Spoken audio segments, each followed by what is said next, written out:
குட்டீஸ், இன்னைக்கு ஒரு கதை சொல்றேன். எப்படின்னா, நார்த்ல இருக்கிற 2 பேர். அதுல ஒருத்தர் ரொம்ப அழகான டிசைன் டெய்லர் உங்களுக்கு தெரியுமே. டிசைன்னா நீங்க என்ன டிசைன் சொல்லணும் அது மாதிரி அழகா தைச்சு கொடுப்பாரு. அவர்கிட்ட ஒரு பணக்கார ஒரு மெஜிஷியன் இருந்தார். மெஜிஷியன் பணக்காரர். அவர் நமக்கு ஒரு டர்பன் தைச்சு தர சொல்லலாமே இந்த டெய்லர்கிட்ட. அவர் தான் டிசைனை பண்ணுறாருன்னு சொல்லுவார். அவர்கிட்ட போய் டெய்லர் அண்ணா எனக்கு ஒரு டர்பன் தைச்சு தருவியா அப்படின்னு கேட்பார். டர்பன்னா உங்களுக்கு தெரியுமில்ல, தலையை சுற்றி சுற்றி சுற்றி சுற்றி இப்படி விரிஞ்சு இருக்கும், அழகாக இருக்கும். ஓகே தைச்சு தரேன்னு இந்த டிசைன் டெய்லர் சொல்லிட்டார். சொன்னோடனே ரொம்ப சந்தோஷமா வந்துட்டாரு. கிளாத்தும் கூட கொடுக்கல. ஓகேவா, கொடுக்கலன்னொன்னே ஒரு சரின்னு இருக்கிற கிளாத் எல்லாம் வச்சு ரொம்ப அழகாக சுற்றி சுற்றி சூப்பராக ஒரு டிசைன் தைச்சு கொடுத்தோன்னே அந்த மெஜிஷியன் அவருக்கு ரொம்ப சந்தோஷம். பணக்காரருக்கு அவர் என்ன நினைச்சாரு, நம்ம இந்த டர்பனை வாங்கிட்டு இவருக்கு தங்கத்திலே ஒரு டர்பன் மாதிரி ஒன்று மேஜிக் முறையில் பண்ணி கொடுத்துடலாம். அப்புறம் கொஞ்ச நாள் கழிச்சு அது நமக்கு தானே ரிட்டர்ன் வரும் அப்படின்னு சொல்லிட்டு இவர் தங்கத்தில் அதே மாதிரி ஒரு ஷேப் பண்ணி ஒரு டர்பன் ஆட்டம் கிஃப்டாக கொடுத்தார். அப்போது டெய்லர்கிட்ட போய் நீங்கள் ரொம்ப அழகாக எனக்கு டர்பன் தைச்சு கொடுத்துருக்கேன், இப்போ நீங்கள் என்ன பண்ணுறேன்னா நான் கொடுக்குற கிஃப்ட்டை தலையில் போட்டுக்கோங்க, உங்களுக்கு நல்லது.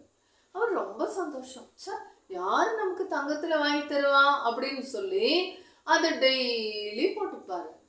ரொம்ப சந்தோஷமா எல்லாருக்கும் காமிப்பாரு, எனக்கு அவர் கொடுத்தாருன்னு சொல்லி தங்கத்தை அழகா தலையில வச்சு அப்படியே ஜாமனு காலர்லாம் தூக்கி நடப்பாரு.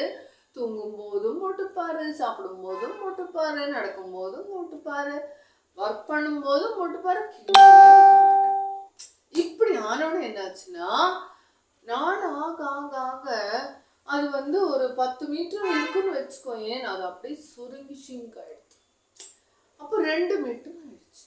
அடடா இது இப்படி ஆச்சு, சரி என்ன பண்ணலாம் அப்படின்னு நினைச்சு, இது தங்கமாச்சே களைய முடியாது, அழகா ஒய்ஃபுக்கு கொடுத்துட்டேன். ஒய்ஃப் என்ன பண்ணா, நம்ம ஷால் மாதிரி போட்டுக்கலாமே அழகா இருக்கேன்னு சொல்லி ஷால் மாதிரி போட்டாங்க. அந்த அம்மாவும் அதே மாதிரி ரோடா வாக்கிங் போகாத அம்மா வாக்கிங் போய் எல்லார்ட்டையும் டர்பன் பாரு, என்னோட இது பாரு, ஷால் பாரு தங்கத்திலே இருக்கு, ஷால் பாரு தங்கத்திலே இருக்குன்னு நடக்கும் போதும் போட்டா, கடைக்கு போகும்போதும் போட்டா, சமைக்கும் போதும் போட்டா, துணி துவைக்கும் போதும் போட்டா, அப்புறம் சாப்பிடும் போதும் போட்டா, இந்த ஷாலை கழட்டவே இல்லை. கொஞ்ச நாள் ஆனோடனே ஷால் சுருங்கியே போச்சு, ரிப்பன் சைஸ்ல ஆயிடுச்சு.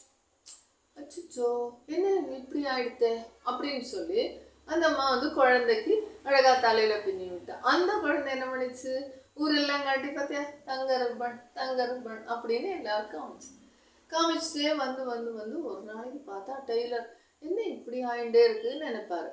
அப்புறம் திடீர்னு ஒரு நாளைக்கு இந்த டர்பன் கழட்டி கீழே வைக்கிறதுல பிஸ் அப்படின்னு ஒரு சவுண்டோட காணாமே போச்சு. அது எதனால, மெஜிஷியன் தானே கொடுத்துருக்காரு, மேஜிக் வேலை பண்ணிட்டாரு.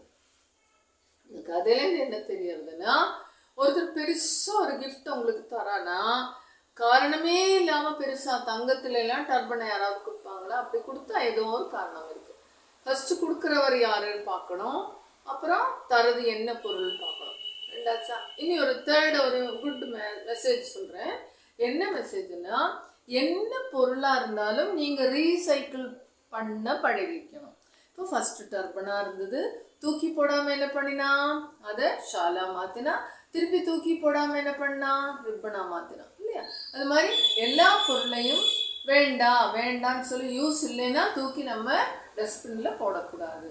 ஓகேவா, நீங்களும் நிறைய பொருளை நல்லா சேமிச்சு நிறைய ரீசைக்கிள் பண்ற மாதிரி புதுசா ஒன்று பண்ணி பழகணும்.